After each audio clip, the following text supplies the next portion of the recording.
This is Ted Turner. Look him up. I asked the top scientists in this several times, do we really have to get down to near zero? Can't we just, cut it in half or a quarter? And the answer is that until we get near to zero, the temperature will continue to rise.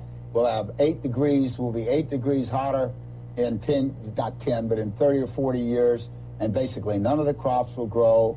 Most of the people will have died, and the rest of us will be cannibals. Civilization will have broken down. We need to eat the babies. What the few people who are left will be living in a failed state like Somalia or Sudan, and living conditions will be intolerable. The droughts will be so bad there'll be no more corn growing. And so that's a big challenge. It's very different than saying, we're a 12-foot high truck trying to get under a 10-foot bridge and we can just sort of squeeze under. This is something that has to get to zero. We do need to hit net zero in several years. So we have to go from rapidly rising to falling and falling all the way to zero. Not doing it is suicide. Doing what? This equation has 4 factors, a little bit of multiplication. Oh. So you've got a thing on the left, CO2, that you want to get to zero. Equals. And that's going to be based on the number of people. We've got to stabilize the population. When I was born, there were So what's wrong with the population? I mean, with too many people.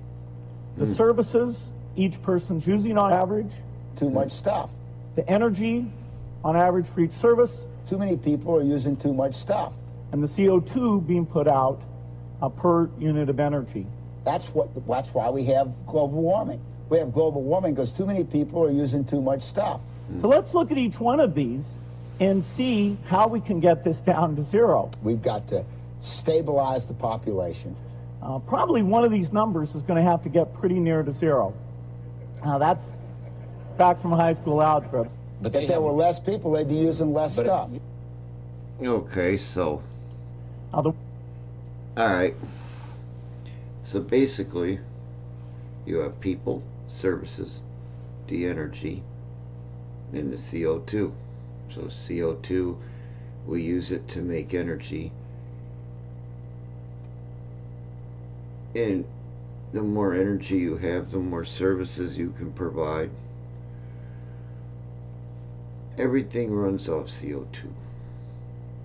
We are carbon-based life forms. Okay.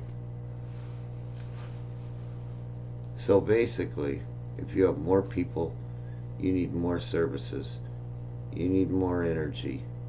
You're going to use more CO2.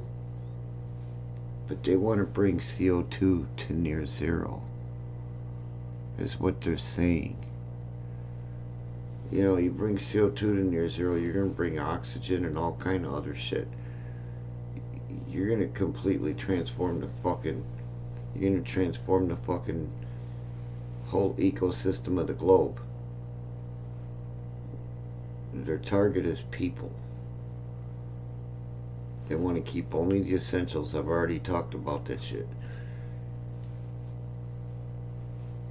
The essential workers who don't ask, they just do. So they don't have to work hard. And it's time everybody would. They're going to want their gold back pretty soon. Just wait for it. the world today has 6.8 billion people. But If there were less people, they'd be using less stuff. That's headed up to about 9 billion. We do need to hit net zero in several years. Look that up. Now, if we do a really great job on new vaccines, healthcare, reproductive health services, We got to start eating babies. we could lower that by perhaps 10 or 15%. We do need to hit net zero in several years. I love that you support the Green Deal, but it's not getting rid of fossil fuel. It's Corona, not going to New solve the York. problem fast enough. A Swedish professor saying, we can eat dead people, but that's not fast enough. So I think your next campaign slogan has to be this: we got to start eating babies. We will be laying off over 100,000 teachers, which, I'm very much against that. Next, is coronavirus a method of eliminating the older population to save countries money, because all this healthcare cost is really coming from those that are above 70, 75 years old, and maybe this is going to allow us to indirectly depopulate to help the world economy go better. Is there any linkage? He's going to laugh at the notion. No, but I will say that there are more than just a small number of people in China who actually think that this was a way to get rid of the elderly. But that's complete conspiracy theory. I mean, that's just not the case. Okay. That's a trade-off society is making because of very, very high medical costs and a lack of willingness to say, you know, is spending $1 million on that last 3 months of life for that patient, would it be better not to lay off those 10 teachers and to make that trade-off in medical costs? But that's called the death panel, and you're not supposed to have that discussion. Why are those the options?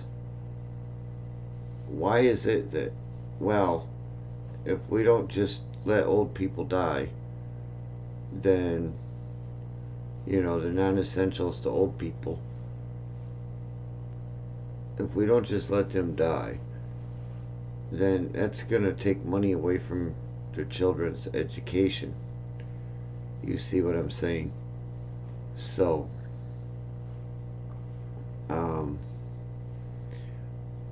these are the people who set the prices on shit.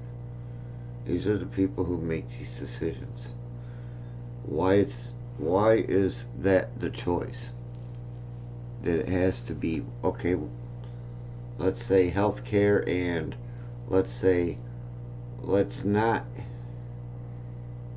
give money to people to build bombs or do something stupid like that. Or let's not spend look at how much money they're talking about when it comes to us. It's little tiny bits of money. But when it's money for them and their bullshit, you get into the big ass numbers. They can't sacrifice one fucking project ever at any point in time. They can't sacrifice, well, hey, look, heads up, guys. For the next 2 years, or at least coming up, you know, give some time, whatever, make a deal. You know, you guys are going to have to pitch in on this, okay? We need to, you know, we have some internal matters we got to take care of. Oh no. Oh no. Those are never the choices. The choices, remember, somebody told us, it's not what your country can do for you, but what you can do for your country. We've been doing for our country. It's their turn. I can't quite think of the word, but I don't think that Bill Gates is out to kill people or whatever. Of course, well, that's an interesting thing you just said, which is just the last 3 months in life for one person or something, because we haven't had a discussion of how to allocate that money. It means we lay off 3 teachers to do so. Bill Gates probably believes that there should be fewer humans. We're making that trade-off because of huge medical costs that are not examined to see which ones actually have no benefit whatsoever. But that doesn't mean that he's trying to improve human health and vaccines to sort of reduce the overall number of people. The world today has 6.8 billion people. That's headed up to about 9 billion. Mm-hmm. Now, if we do a really great job on new vaccines, healthcare, reproductive health services, we could lower that by perhaps 10 or 15%. We don't have enough time. There's too much CO2. All of you, you're a pollutant. Too much CO2.